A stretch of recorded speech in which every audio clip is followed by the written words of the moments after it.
السلام علیکم مطیع جان M J T V. آج اسلام آباد ہائی کورٹ میں ایک ریٹ درخواست کی ابتدائی سماعت ہوئی، جس میں یہ کہا گیا تھا کہ پیمرا نے جو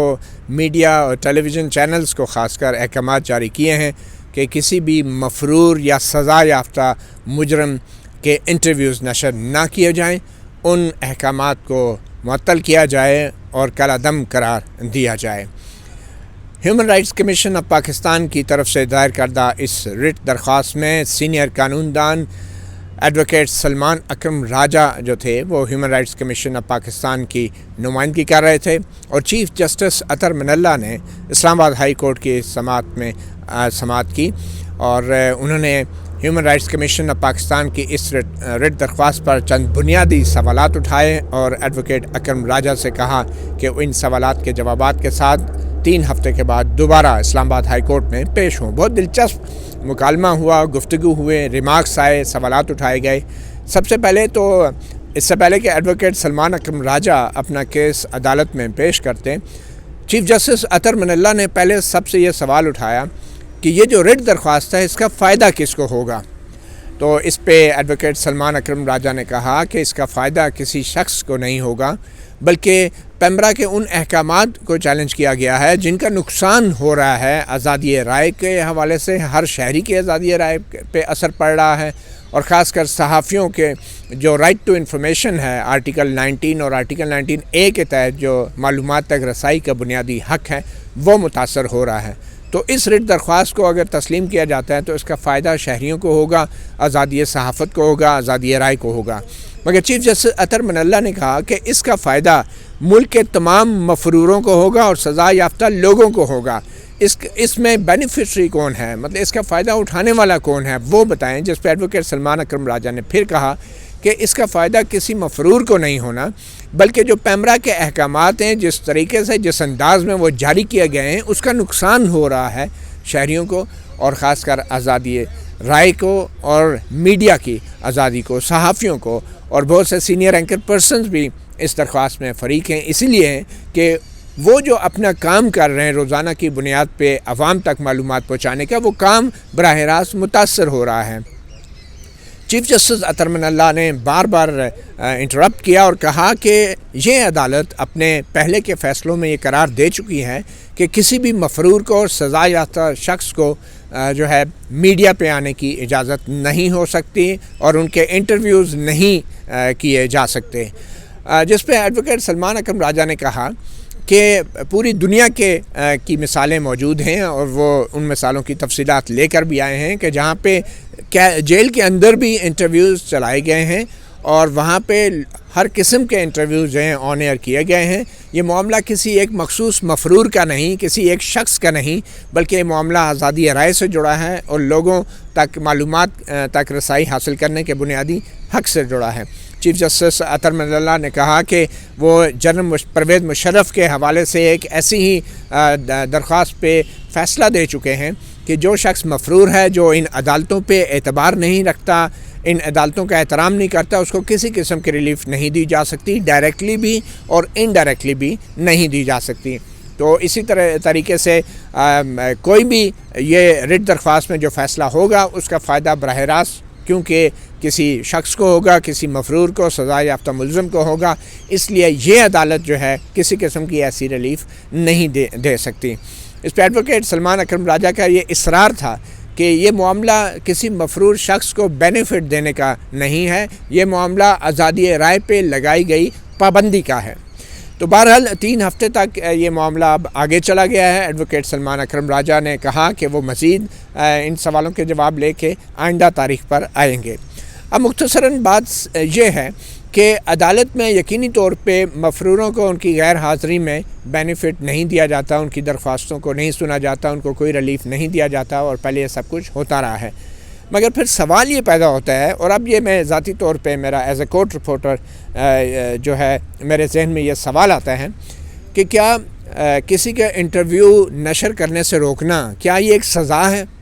کیا میڈیا کو یہ کہنا کہ فلاں شخص کا انٹرویو نشر نہ کیا جائے، کیا قانون میں یا ضابطہ فوجداری میں کہیں سزا لکھی ہے کہ اس کا انٹرویو نشر نہ کرنا بھی ایک سزا ہے؟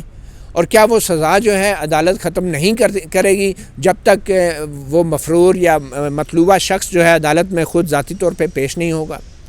تو یہ چیز کہیں بھی بطور سزا نہیں ہے۔ اور سوال یہ بھی پھر پیدا ہوتا ہے، میں سمجھتا ہوں کہ کیا عدالتیں جو ہیں کسی بھی ملزم کے سوشل بائیکاٹ کا بھی جو ہے وہ حکم جاری کر سکتی ہیں؟ اور کیا وہ محلے میں یا پورے شہر میں یا ملک میں جا کے لوگوں کو یہ ترغیب دے سکتی ہیں کہ اس مفرور کا انٹرویو نہ نشر کیا جائے، نہ سنا جائے؟ کیا ہماری عدلیہ جو ہے وہ اس کی ذمہ داریوں میں یہ چیز بھی آتی ہے؟ جبکہ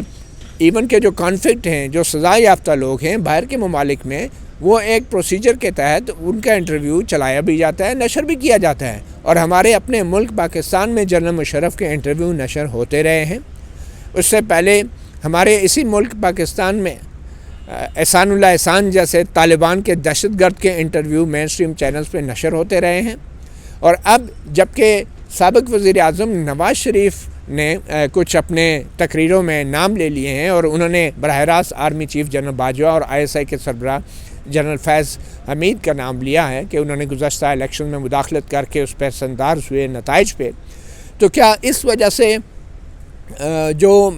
معاملات ہیں اب اس وجہ سے یہ چیزیں جو ہیں آن ایئر نہیں ہو سکتی؟ اور یہ وہ سوالات ہیں جن کا جواب ہماری عدلیہ کو بھی دینا ہے، اور خاص کر جب عدلیہ کئی سال تک مقدمات کے اور اپیلوں کے فیصلے نہیں کرتی،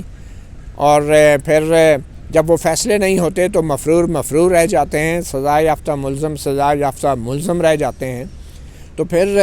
وہ ہمیشہ کے لیے جو ایک شخص ہے اس کے انٹرویو کو نشر کرنے پہ پابندی جو رہے گی، تو کیا اس سے صرف وہ شخص متاثر ہوتا ہے کہ یا وہ لوگ 22 کروڑ عوام بھی متاثر ہوتے ہیں جو اس شخص کو 3 مرتبہ ووٹ دے کے وزیر اعظم منتخب کر چکے ہوتے ہیں؟ تو اسلام آباد ہائی کورٹ کے اندر یہ درخواست صحافیوں کی طرف سے بھی تھی اور human rights commission of Pakistan کی طرف سے بھی تھی،